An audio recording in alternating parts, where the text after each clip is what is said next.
Assalamu alaikum wa rahmatullahi wa barakatuh. Құрметті бауырлар, сабағымызға қош келдіңіздер. Біздер Құран кәрімнің жинақталуы және жазылуы жөніндегі сабақтарымызды, яғни жинақталу және жазылу кезеңдері жөніндегі сабақтарымызды жалғастырудамыз. Бұл сабағымыз біздің екінші сабақ. Бисмиллахир-рахманир-рахим. Алхамдулиллахи раббил аламин. Вассалату вассаламу аля Мухаммадин ва аля алихи ва сахбихи аджмаин. Амма ба'д. Бұл сабақта біздер екінші кезеңін қарастырамыз. Ол Әзіреті Әбу Бәкірдің халифалық жасаған дәуірі. Аллах ол кісіден разы болсын. Амма жамъуху, ал оның жинақталуына келетін болса, фи ахди Аби Бәкрин ас-Сиддиқ, Абу Бәкір Сиддиқтың дәуірінде жинақталуына келетін болсақ, факана айбаратан, бұл білдіретін еді. Нені? Ан нақлил Құр'ани жамиғихи, Құран кәрімнің толықтай тасылуын білдіретін еді. Яда тасуды білдіретін еді. Қайдан тасу?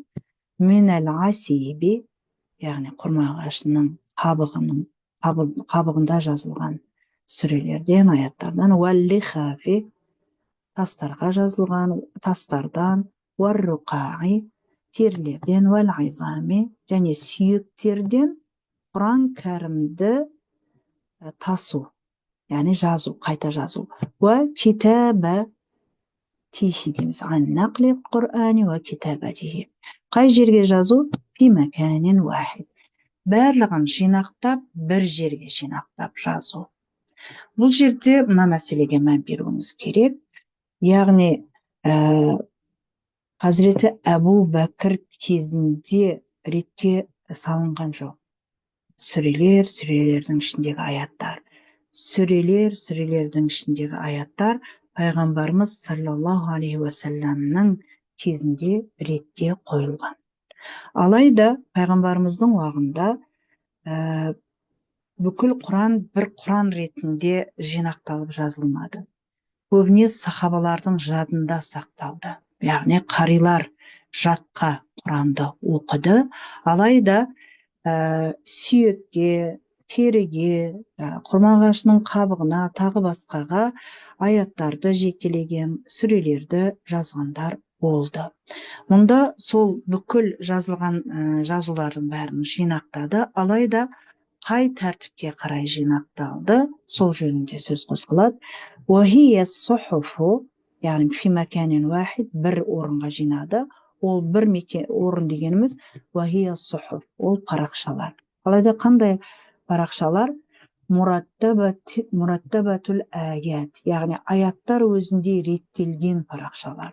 Уассуари, және сүрелер реттелген парақшалар. Муқтасиратун, алайда шектелген. Фихи алама сабатат Құр'аниятуху бит тауатыр.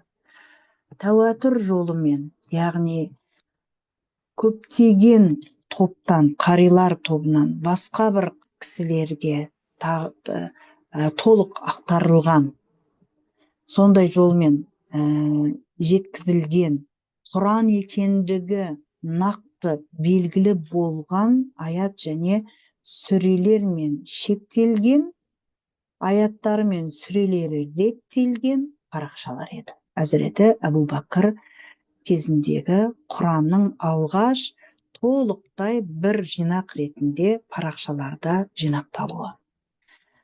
Енді сұрақ, ма хуал ғарад, яғни мақсат не? Мин хазал жамъи, бұл жинақтаудан фи ахди Аби Бәкрин ас-Сиддиқ, Әбу Бәкір Сиддиқтың дәуірінде жинақтаудың мақсаты не еді? Валимаза, және неліктен? Канал ғараду, мақсат еді, мин хазал жамъи, бұл жинақтаудан мақсат не еді? Әл-ихтията, ихтият, мұқият болу, яғни алдын ала шара қолдану.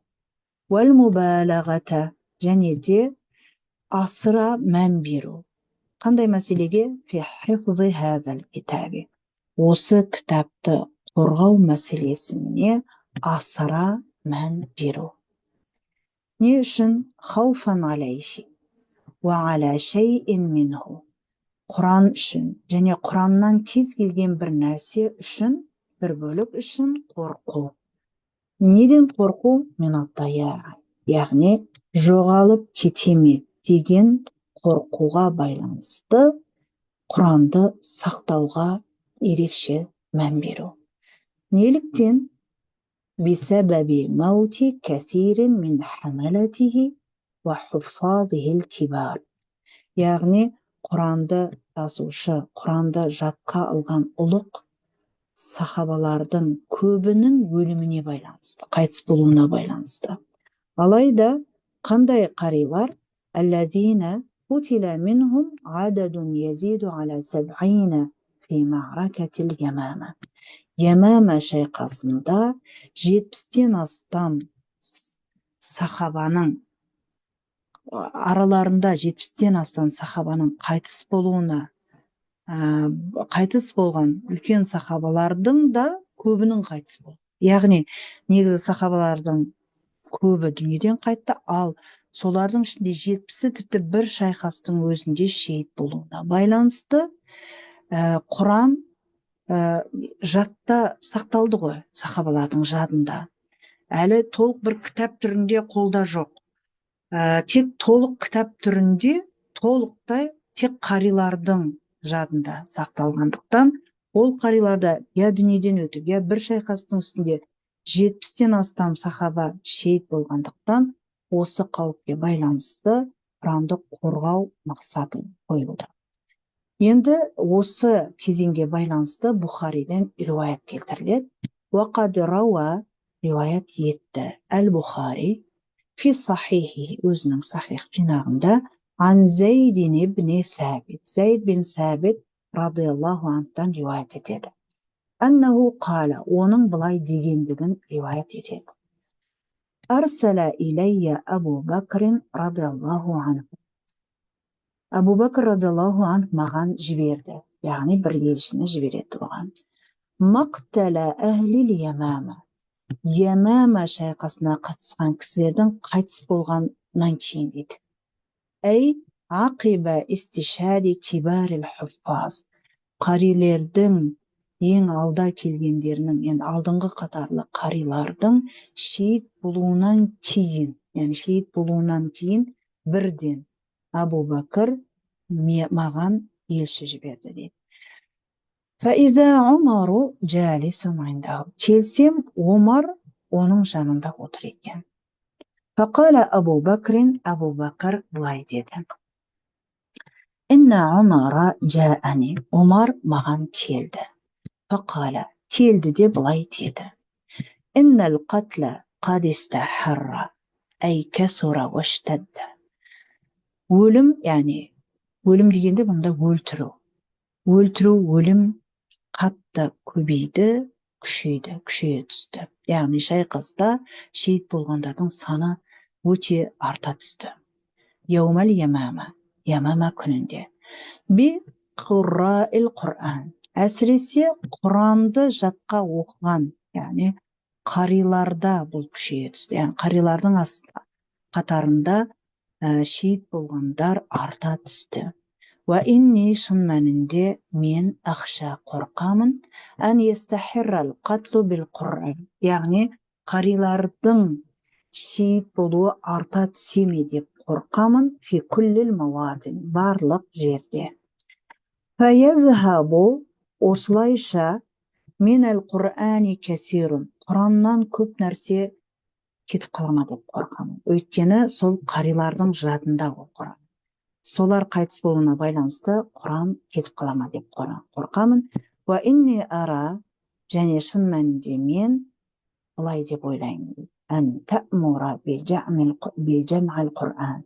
Сен Құранды жинақта деп әмір етуің дұрыс деп ойлаймын.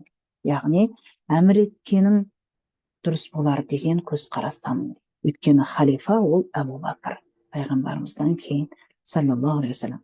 Фақульту, сонда мен айттым дейді. Бұл әңгімені кім айтып отыр? Әбу Бәкір Зейд бин Сәбитке айтып отыр. Мен сонда Омарға айттым дейді. وكيف أفعل ما لم يفعله رسول الله صلى الله عليه وسلم. Аллахтың елшісі саллаллаху алейхи уассалам жасамаған істі мен қалай жасаймын деп. Яғни кітап ретінде жинақтамады ғой пайғамбарымыз, енді мен қалай оны жинақтаймын дейді. Фақала Омар радиаллаху ан, онда радиаллаху ан Омар айтады, хуа, яғни жинақтау, уаллахи хайрун, Аллаға ант етем, өте қайырлы деді.